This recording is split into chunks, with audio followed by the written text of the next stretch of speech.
സഹോദരങ്ങൾ തമ്മിൽ തല്ലുന്നത് കാണുമ്പോ മനസ്സ് പടയുന്നുണ്ടല്ലേ പൈതങ്ങള്. 5 നേരം നിസ്കരിക്കുന്നവളല്ലേ നീ? തമ്പുരാനെ എന്ന് കൈകൂപ്പി പ്രാർത്ഥിക്കുന്നവളല്ലേ നീ? വിഷമിക്കണ്ട. അതുപോലെ മതവും രാഷ്ട്രീയവും ചേർന്നാല് ഭ്രാന്താണ്.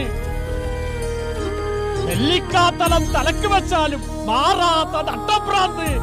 വിഷമിക്കണ്ട പൈതങ്ങളെ. മുത്തപ്പൻ കൂടെയുണ്ട്. കേട്ടുവാ.